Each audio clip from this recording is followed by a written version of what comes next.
Hello everyone, so as you probably know, we have a big balance patch coming out for Tekken 7 tomorrow. It's going to have that new mysterious wall mechanic. We don't really know what it does yet. I've seen a lot of people suggest that it might give you some sort of guaranteed mix-up situation at the wall, and I think that makes a lot of sense. But we're going to have to test it and figure out how good it's really going to be.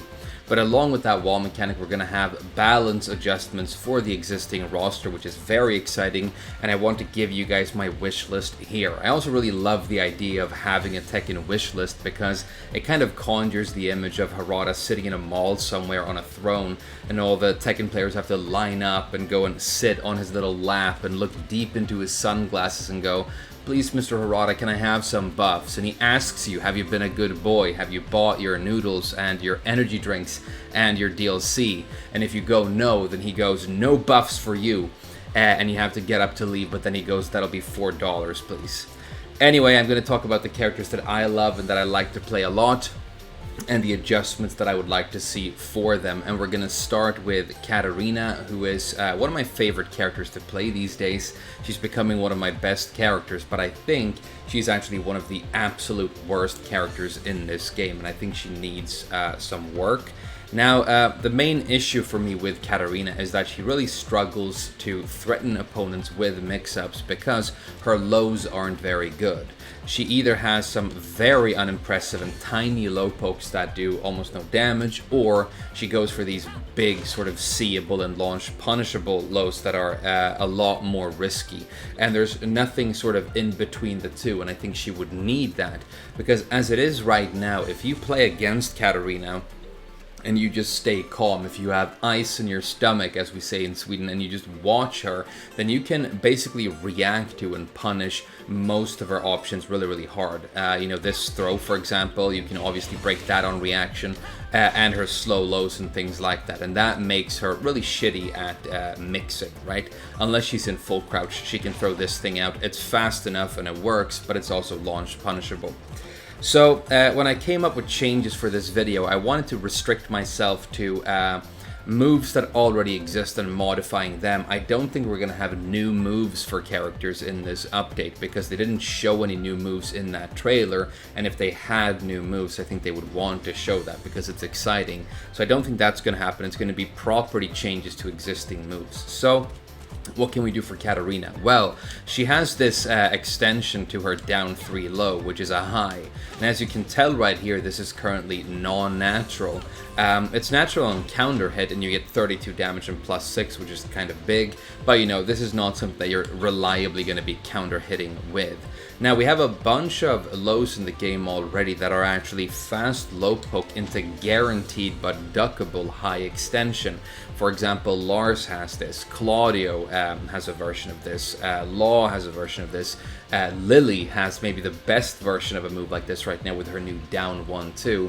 That even has better frame data than the other moves. Has a high crush and a delayable safe mid extension. That string is kind of crazy. But why couldn't Katarina's down 3-4 be a move like that? I think it would make a lot of sense. So make this string natural. Now obviously +6 and 30+ damage is way too much, so how should you balance this move if it were natural? Well, if you look at those other strings, they tend to be in the neighborhood of maybe 18 to 20 damage, and they tend to be around ±0 on block. In the case of Lars, ±0 on hit, I should say. Now, in the case of Lars, he can transition into stance, and if he does, he gets +1. If he doesn't, he gets -1. But they're all around that sort of ±0 sort of area. So if the first hit does, let's say 10, and then the second hit does 8, and you get a total of 18, or maybe 10 for 20 if you want to make it a little bit better, and then it's ±0 on hit. Now all of a sudden Katarina has something that she can throw out that does enough damage and is fast enough that your opponent has to at least occasionally worry about ducking. And when that happens, all of a sudden you get all of this power infused into your mids because they now become much more useful in terms of being mix-up tools. The only thing that is a little bit unique about Katarina's potential version of this is the fact that she also has the mid extension, which is down 3-3, and you might have to make that worse somehow or have a look at it to make sure that it's balanced. But I think this would make a lot of sense for Katarina, and then she could chop at the legs and get some damage with this big poke. And, you know, as you can tell, it doesn't even have high crush, so this would not be crazy by any stretch of the imagination. And like I said, there are similar versions to this in the game already. Now, another thing that I would like to see for Katarina is the ability to establish a little bit more pressure and maybe set up counter hits. For her right now, she has this headbutt move. And the headbutt move is almost completely useless. It's almost comical how bad it is when you start comparing to other moves in the game, which is what you should do. I think you should look at other balanced moves in the game to find out, you know, where something lies in terms of power. But look at this headbutt, right? So on block, she gets 1 plus frame. A single plus frame on block, and she forces crouch, which is obviously kind of good. If you connect the hit right here, you get a guaranteed access ramp. There's also a version of this headbutt that comes off of her back 4, so you can use that entire sequence as a whiff punisher. But this is a duckable high, and it's kind of dangerous to throw out. It's slow to impact, 23 frames. Now, if you look at other moves in the roster, Dragunov has his back 1+2, for example. That also impacts at, I think, 22 or 23, but it's a mid as opposed to this slow high, right? It's a mid, and when he connects with that, he gets his stomp for a total of 45 damage. Katarina only gets 38 right here. Maybe the reason it's lower is the fact that, you know, she gets a lot if she connects with this whole sequence, but I still think that this move is very, very weak and doesn't really have a purpose. And I think it would make a lot of sense to, if it's going to stay a high, at least to buff the frame data so you get a nice chunk of advantage for using this, so it has some sort of area of application. So I said maybe make this +4 to +5 would make a lot of sense for me, and I think that would still be balanced because it is a high. And then you can still get the up back 4 right there. And I think that would, would make a lot of sense for Katarina. So those are the two changes that I came up with, but I think just giving her some sort of damaging, unseeable low would really help her mix-up game, and it would help her not having to constantly go for these, you know, big things that will potentially get you launched. Now, of course, if they hard read this and stay in crouch, they go under the high and you get launched anyway. So if the niche you want for Katarina is sometimes she just has to gamble on getting launched when she wants to do a mix-up or a low, then she still retains that identity with this potential change. Let's move on and look at another character. The next character I want to have a look at is Lars. Now, with Lars, we already have one change that we know of because it was in that trailer that they showed. This move right here, back 1+2, is going to be turned into a launcher. It looks like it's probably counter hitting in that trailer, so a counter hit launcher. And that's not a terrible idea, and it's not going to be a terrible move. Right now it is a terrible move because it's -11 on block, and it doesn't really do much for you when you hit with it. It's a bit of damage, it's homing, it's got high crush. You can see it dips down really low. But it's just, you know, you throw this out, it gets blocked, you get punished. It's just not interesting or attractive enough. Giving it the counter at launch property might make it good enough that it makes it into Lars's rotation. But if you think about it a little bit, for example, Lars has the lightning screw already, right? This is like a long-range mid and a panic move with insane crush properties that you can go for if you want to dip and attempt to launch. I guess the reason you would go for this slower, chunkier version is you get that homing property, and it's probably not going to be as bad on block, you know, because the lightning screw is launch punishable. So say, for example, that you're playing against somebody who likes to dip into sidestep and do sidestep moves a lot. You can catch it with a counter hit using this move, and then you're going to get a potential big launch, right? I don't think it's amazing. I think it's one of those moves that you're just going to attempt and then sometimes get lucky and get a big chunk of damage. But Lars is a bad character, and he lacks agency and he lacks a game plan, and I don't think this fixes the problem. Thing with Lars is, right, you go back and you look at all the changes he's had. He's been shitty since the game came out, but they've constantly buffed almost exclusively his combos and his punishment a little bit. But he was already good at those things. Now it's to the point where his combos are like some of the most ridiculous in the game, and he can get insane damage. He's very similar to Katarina in that way. They both struggle for solidity but have insane combos. I think Lars needs something else right here, and what I think he needs more than anything, and it's something I feel so strongly when I play him, is that Lars has basically no Oki. I think his Oki is extremely, extremely poor. When you knock the opponent down and they are on the ground, there's very little you can do to threaten them, in my opinion, right? So you're here, and what do? Well, Lars basically, if he wants to hit grounded, has to go for a big, really risky low that they can get up and block, and then you're going to get launched, right? He has to take these big, big risks, and he has almost no significant ground-hitting mids. He has no version, for example, of a steel pedal or anything like that. So if you're going to modify an existing move to give him something here, what can you do? Well, I'm thinking about this back 4 knee. I'm thinking this could make a lot of sense in terms of a ground-hitting mid for Lars. And it currently has a counter hit property where if you counter hit with this, Lars grabs the opponent and you get almost a full combo worth of damage, and I think it could retain that. If you look at some ground hitting steel pedals that are in the game right now, some of them are completely safe on block and do give you that launch. For example, Negan's steel pedal, Kazia's steel pedal. Then you have a couple of versions like Bob and Miguel that are actually launch punishable. But I think if this is, I think it's currently -8. If you make this -9 and then you slow the impact speed down a little bit, it's currently a little bit too fast at 15, and you make this maybe a 18 frame move.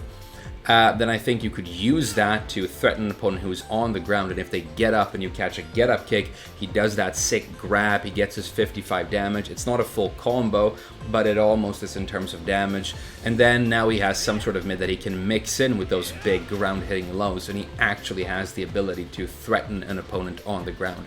And just going through his move list today, I was like shocked at how shitty I think his ground hitting game is and how shitty his Oki is.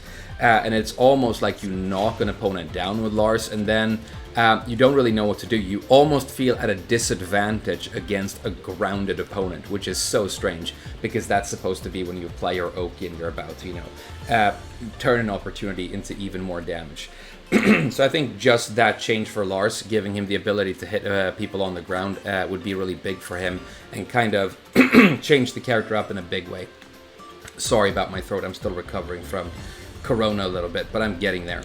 And that's all I had for Lars, so let's move on and talk a little bit about Leo. So for Leo, I think this character is amazing. I want this design to be appreciated more, played by more people, and definitely carried forward into future games.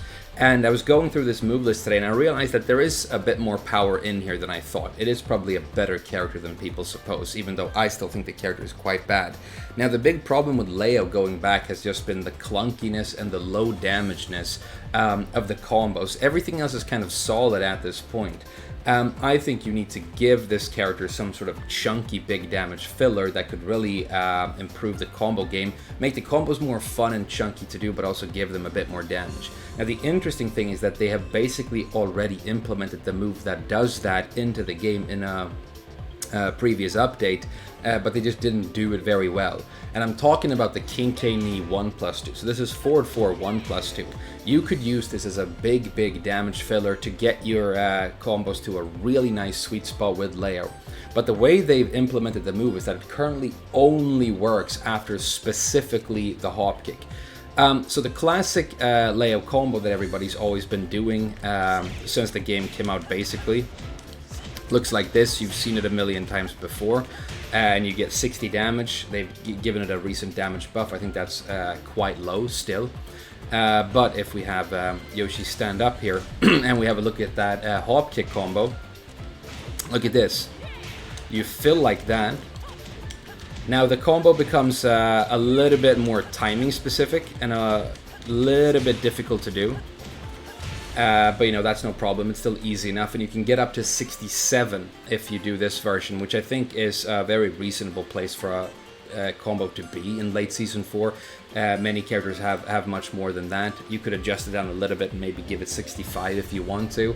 And then there's an easier version of the combo you can do as well, where you spin early like this, and then you can convert that for more carry, and you get a nice 64 if you connect with this whole sequence.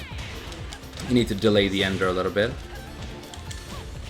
and you can get 64 like that with carry, which I think makes a lot of sense. As you can tell, the hop kick and the down 4-2 do the same damage, so this would be the exact same damage for the down 4-2. Problem being with the down 4-2, which is the Leo launcher that you actually use, this sequence does not connect because the back one doesn't connect the way it's supposed to. The combo drops. So I think just making this string, modifying it to where you can reliably get it after more of Leo's launchers, and definitely, I mean specifically the down 4-2, would boost the combos, make them feel more powerful, make them feel more fun to do. You still need to do, you know, a little bit of a specific timing. There's a little bit of skill involved with getting the combo, but then you get nice damage, you get nice carry, and Leo feels a lot better and more enjoyable to play and gets that little power boost for the combos that the character has been needing for a really long time. So I think because you already put that string in the game, because you already almost did exactly what you had to, it's just a tiny adjustment to make sure that it becomes consistent for more launchers, and then you basically change the character in exactly the way you need to, right? So it almost makes no sense not to do this, in my opinion. Let's have a look at Miguel next. This is, as you know, as far as I'm concerned, the most important character in this game. One of my favorite character designs ever in video games. I love this character probably more than any other. And the famous thing that Miguel is like shitty at is jab range. He has bad range on his fast punching attacks, the 1-2 and the 2-1. And it's been a problem that he's been dragging with him for a really long time. And it means that even though he's supposed to be a poking character, one of his most essential pokes, which is his jab, really doesn't serve his purpose the way it needs to. So if you don't want to give him something really long range and consistent here, I think one thing you can do is at least give him a little bit more power in terms of his 10 frame block punisher. So he currently has this 2-1, and as you can tell, the range is really bad. It does 27 damage, which is really big, but I think if you gave this more range and you brought it down to 10 frames to impact and then reduce the damage, maybe all the way down to 20, maybe 22 if you want to be generous, he now has a long-range, reliable 10-frame block punisher that also allows him to transition into Savage off of his punish. And that is something that we see a lot in this game these days. It's kind of powerful, but 10-frame block punisher into stance mix-up. I think +7 might be a little bit too big there. Maybe give him a +4 or a +5 instead, just so that when you run into these moves, and it happens a lot with Miguel, if you play him, you know, you have to punish something that is specifically -10, right? And you throw this jab string and it just doesn't work. If there's a tiny bit of pushback, sometimes even the initial jab pushes the opponent back far enough that the second hit whiffs, which is very frustrating. So I think he needs some sort of improvement there, or you could just bite the bullet and finally give him a bit more range on that one jab, and that's going to help his overall poking game and just make him a stronger character and more rounded out. Another problem that Miguel has had, and I've had this question in my chat when I stream like several times the last few weeks. People ask me, how do I get in with Miguel? That's something that Miguel players struggle with because it's something that he's bad at, right? So he's got up forward 1 and he's got the charge. He's got these very linear, risky options that don't work very well against good opponents who are going to outmaneuver them, right? So how does he get in? If you're playing against a keep-out character like a Mishima and they're standing over there and they're throwing occasional electrics, it's very hard to get in. And really the best thing Miguel can do right now, in my opinion, is kind of try and stay out and hit them with down 3s. Which you can do. You get 1 frame of advantage, then maybe you can move or, you know, go into something bigger. But the fact that this legitimately good but sort of low power, low poke is all you have feels kind of strange. So I've been thinking a bit about this 4-4-2-1 string that he has, which is this iconic Miguel move, long range. The first hit of this is -14 on block, which is kind of terrible. And if you brought that down and made that better on block, less risky, I think it could be really good, because then you could throw this move, get a high crush, get in, and if you get the hit, you collect that +2, and that's enough that Miguel can start poking or maybe moving. You know, he loves his sidestep, and it could be a good way for him to close the gap on the opponent. And then, of course, the extensions still exist, and they are both one is duckable, one is punishable, or something like that. You can kind of bootleg something like this right now by using the 4-2-2 cancel, but this cancel is actually very bad. You know, you can create mental frames and hesitation with it, but if the first hit gets blocked, you're at minus 24 here.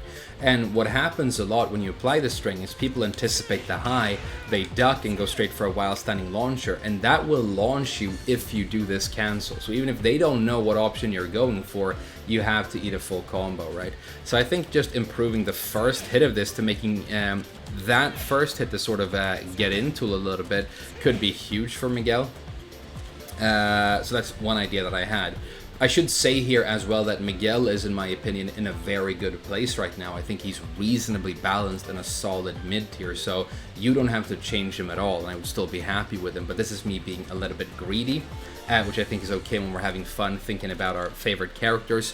The final thing I will say about Miguel is that I think his while standing game is a little bit strange right now, because he has a couple of moves that don't really see a lot of use, and he lacks a bit of punishment. So you have a while standing 4 here for 18, which is a good 11 frame, and he also has this for an 11, which is something that you use for getting into Savage with more advantage. And then he has a 14 frame launcher, but he has nothing really in between. But he has a couple of moves that you could repurpose into 12 or 13 frame punishes, in my opinion. His old while standing launcher, this thing, is still so very strange. It's a 14 frame while standing launcher that does basically no damage, because it does this weird float thing and it has no damage associated with it. Why is this move still in the game? Why is it still in the game when this exists? It's very strange, right? The while standing 2-4, by the way, is a fast and long range launcher, but it gives very scuffed and strange combos and not a lot of damage. So I think you could do, and he has this while standing 3 that he doesn't really use either. I think you could make a bit of a change here to make things make more sense. Now, my ideal solution would be give the while standing 2-2, which has a better and more consistent combo than the while standing 2-4. Give this damage. Make Miguel able to do at least 60 damage off of this launcher, and then you could take the while standing 2-4, this move, remove the launch property and just make it a knockdown move, and then you could repurpose this into a 12 or I think ideally 13 frame while standing block punisher. So say that this does, you know, 27 and maybe bump it up to 30 and be a little bit greedy and just make it a knockdown move, and he has a powerful punisher right there, which would be really good for him. A bunch of characters have great stuff for while standing 13 right now, but it's not a launcher anymore, and then you turn this back into a real launcher and you give it real damage. I think that would make a lot of sense, because right now when you launch with Miguel from while standing, you have to do these kind of weird combos. Even if you do them like perfectly, you get low damage. You have to sort of improvise. You don't get a lot of carry. I think his while standing launch, while it's really fast, is kind of bad in that sense. So those were some ideas I had for Miguel, but like I said, I think he's in a pretty great spot right now, and I would be fun with him not really changing at all. Let's talk a little bit about Negan next, and Negan is another one of my favorite move lists in this game. I think the most successful guest character design that we've had. I think this move list is brilliant because it's unique and flavorful. It's something that we haven't really seen before, but it just fits really well and beautifully into Tekken. This is a great character design, except for maybe the face, right? So I want this carried forward. I want some sort of bat character in the future, you know, baseball Mishima, and he shows up with his baseball bat or whatever. Now, Negan's area where he struggles, and it's not a huge deal, and you don't have to buff Negan. I think he might be a little bit on the weak side right now, but he kind of struggles a little bit for counter hits, right? Because you have this for a counter hit launcher. It's good, but it's 17, which is a little bit on the slow side, and a single frame really matters when we're talking about counter hit moves, right? They tried to patch this hole for him a little bit by giving him this move in the last update, but it's 16 frames and it's punishable on block, which is kind of strange. A move like this would typically be 15 and safe on block, and that is a big difference. 16 and unsafe is so much worse than 15 and safe, right? So it didn't really fill that purpose. The only thing you really do with this move right now as Negan is he has this new wall combo. You can do that for a wall combo, get really good damage, and then get intimidation OP. But that's the only niche that it has.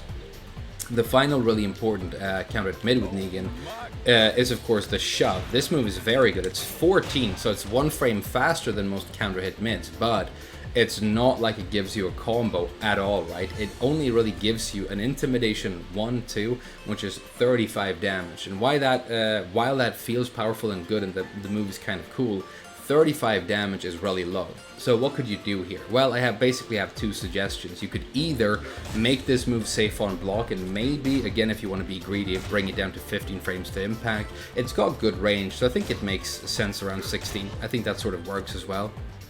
He has this as well, which is really great for long range, but again, 17, not really reliable, not a real combo, just a bunch of damage, right? He gets a bunch of damage off of this, but he can't carry to the wall, he doesn't really get Oki, you know. So it's not really a launch. So you could improve this move, or you could just give him more damage on the shove, and I think that makes sense. 35 feels a little bit low right here.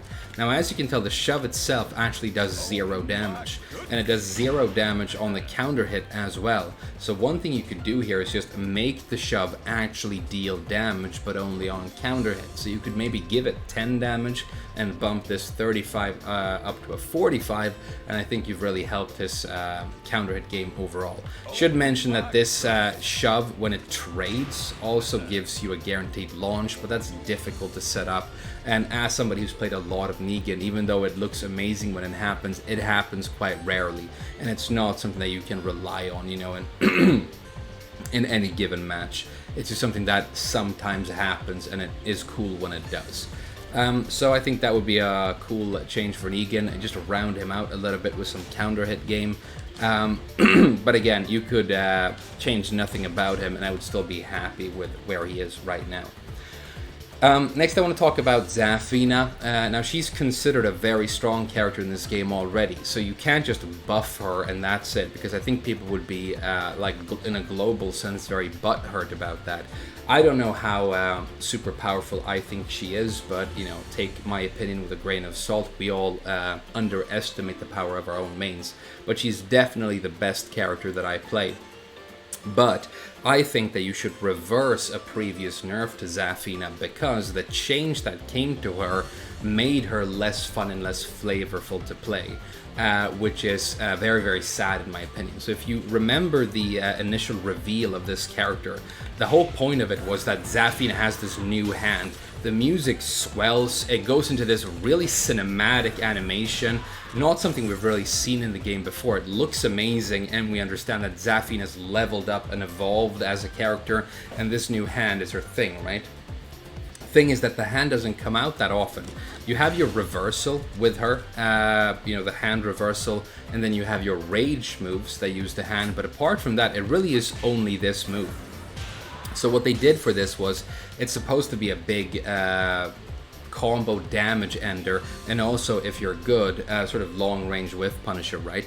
Well, they brought down the damage dramatically for this move. So if you do the standard combo with this right now, this is the you know, normal Zafina combo that everybody uses, you get 63, which might seem pretty good. It's not super high, definitely not in Season 4, but think about what just happened.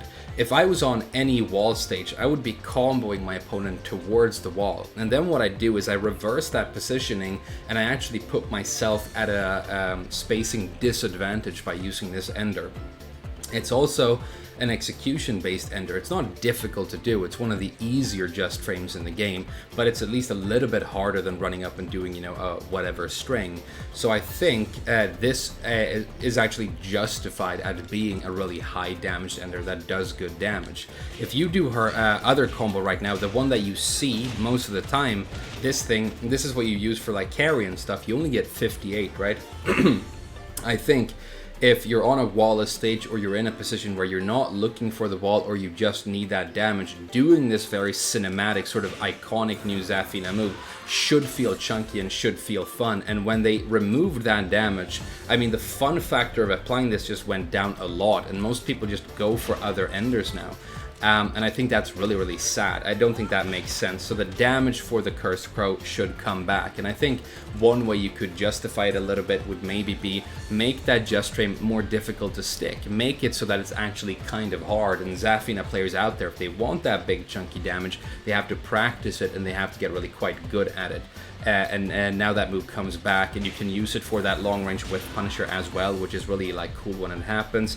It's 18 frames to impact, see? So it's not like you're going to be able able to punish Heihachi's 442 or anything with it for pushback moves and stuff like that. It's a little bit too slow for them.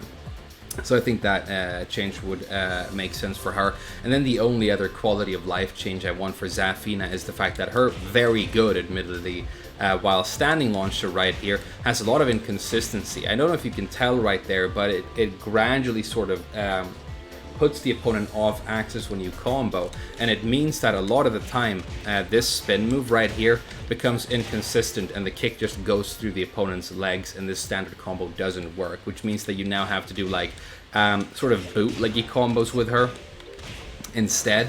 If you're comboing characters that are standard size or bigger, that aren't small in other words, you can spin with this move, which is kind of fun, and I think maybe improving the hitbox so that it also hits small characters could be a fun idea. But right now this launcher, while it is extremely good, the combo just feels weird and inconsistent, and I don't think that makes sense. But if you're gonna buff her in any way, you also have to nerf her somehow and cut something away, because otherwise I think the backlash would be kind of massive, because people don't want to see characters that are already considered high or top tier just get better, unless they are very specific characters that the entire community loves and plays constantly. In those cases, apparently it's completely fine. Now, I also want to talk a little bit about Gigas. You knew that he was going to show up because this character is famously cool and amazing, but also famously trash. And I think a lot of people want to love this character more, and we want to see more of him. But he feels still incomplete and very much on the weak side. Now, Namco and Harada believe this character has a good win rate online and is strong somehow, but I think they are looking or interpreting their data the wrong way. I mean, if you're just gonna rock with this overkill throw online and people aren't gonna break it, then yeah, you can completely stomp people. But the problem is that this throw, when you get to higher ranks and you play against good opponents who are good at breaking it, it gets broken pretty much 100% of the time. I played entire sets against really good players who break this every single time, even though I attempted, several times per round. So it doesn't work. The change people have wanted for Gigas for the longest time is for him to get a throw mix-up here. The problem is, if you're going to give him a throw mix-up, you would have to add a new move, and I don't think they're adding moves in this patch, so maybe Overkill is just going to remain weak at a high level forever, and I think that's very sad. I think another thing you could do to improve Gigas, though, is that I think he's kind of weak to rush down and pressure at the moment, because his frame data is kind of bad, his impact speed is sort of slow, and if you're going to try and like counter people with this, it's very risky. His best get off me tool, which is the 1-2, is -17 launch punishable on block. Throwing at these moves and panicking into them doesn't really work, and because his movement is bad, he tends to sort of stand there and people can just rush him down, and he has very few options for getting out and getting away. So I came up with two ways you could improve that situation for him at least. Now the first one has to do with this really iconic and cool roar move that he has. This is one of his power crushes, and the way it works is you take reduced damage when the opponent attacks into this, and then if you time it well and they do something big, you have a window while they are recovering where you can sometimes stick them with a guaranteed move. Problem with this is gauging when you're able to get the guaranteed hit here is very, very difficult. It's something that you have to really work on as a Gigas player, and I'm not good at it at all. I know some good Gigas players. I've seen, a Gigas Thickus and Talon get mileage off of this, but I think it's too tricky. And the problem is, right, the moves that you do after the roar, you tend to always go for either the 1-2 or the down 2. They're both super committal. One is -17, the other is -14, right? So if you get this wrong, you're gonna eat massive punishment. I think Gigas should have some sort of ability here to know when he's actually able to get the guaranteed hit. Maybe if he absorbs a certain amount of reduced damage or a certain amount of hits, then there's a little bit of a shockwave or a stun that lets you know that it's now time to get your guaranteed thing, if it's a 1-2 or maybe something bigger, whatever. But if you think about Zafina's reversal or the Tiger reversal for Kazumi, there's that thing where the absorption happened and then there's like a little shockwave stun and a light effect that indicates that you've reversed something. Now in those two moves, the reversal happens automatically and they attack back. With Gigas, how about you just make the opponent, you show the player that it's time to do something, and then they get to choose the move, right? But you just indicate with some sort of hit stop and some sort of effect that it's time to go, because then this becomes better, and when Gigas is being rushed down, he can roar, you know, with contempt, and he's this big metal chunky giant, you know. It really fits his flavor perfectly, that he can just, you know, roar and absorb the damage, and then he does something back, and then people have to be more worried about just, you know, spamming Gigas down and attacking him a lot. I think that would be really cool and make a lot of sense. And because it's an armor move, it's still very vulnerable to lows, for example. That's going to cancel the armor. It's not like it would be overpowered, I think. So I think just making this move not necessarily a lot better, but just a lot easier to use would be great. Another thing you could do is you could have a look at this other really cool looking sort of iconic Gigas move that doesn't see a lot of use, which is the counter hit forward 1+2, right? This is basically like a counter hit launcher. It's a high, so you can duck it, but it doesn't see a lot of use because it's a little bit on the slow side at 13. So I think just improving the impact speed of this could make it a lot better. If you think about, for example, Miguel, he has that counter hit back 1. That's 11 frames, and it really helps him shut down people who are spamming at him. Now this headbutt has a better range, so maybe it would be perfectly justified at 12 frames. I think that would make a lot of sense. Or maybe you reduce the range of it a little bit, and then place it at 11, and then Gigas has another much safer panic move he can go to. Maybe make it, you know, around a -8 or 9 on block instead of -5, but now he can attempt something that's a lot safer, and if he gets the counter hit, then he gets the opponent off him, and he gets to deal a lot of damage. And it also fits this thematic flavor that Gigas is supposed to have, where he specializes at pressuring and walking people into corners, right? This move does that for him. It walks them towards the wall, where he becomes really scary because he has, you know, these powerful moves to put the opponent on the wall, and he has the overkill throw and all the rest of it. So those are two ideas I had for improving Gigas' ability to deal with being pressured, and I think that makes a lot of sense for him. And I think that's going to be the last character we talk about now. Now, a big omission right here is I haven't talked about Bob, right? And the reason I haven't talked about Bob is I had a look at his entire move list and I thought a lot about it, but I sort of realized that I sort of love where he is at right now, and I just want Bob to be where he is. I think he's reasonably balanced. I think he's fun. I think the design works in many ways. And I think we know now, it's been crystallized how you make Bob a successful design. He needs to have the lariat, he needs to have the headbutt. The headbutt needs to work the exact way it does right now. Duckable, punishable, you know, 2 extensions, the range. And then he really needs his crouch dash 1 to be a normal hit launcher, and he needs the hell sweep. If he has that and some decent jabs and punishment, then I think you've gone to the core of what makes that design fun and works. I don't think you really need to improve his combos. They're a little bit on the strange side, but they work. He gets enough damage. I'm happy with him. So just don't mess with where Bob is at right now, and I'll be very happy. I also haven't talked about characters that I would like nerfs for, but they are definitely out there. Tekken is in dire need of nerfs for a bunch of very strong characters. I think we have something like 30 characters in top 10 at this point, but, you know, going after other people's characters and talking about how they need to be nerfed and stuff, you know, I'm not an expert, and it's less fun than thinking about how you could improve characters that are weak, or, you know, fun things you could give to your own characters.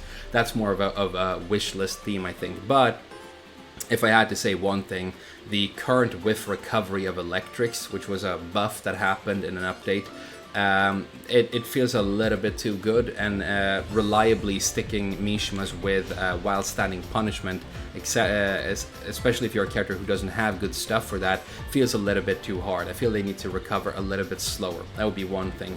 And then also Eliza, we didn't talk about her, but it's been the same thing since that character first came out.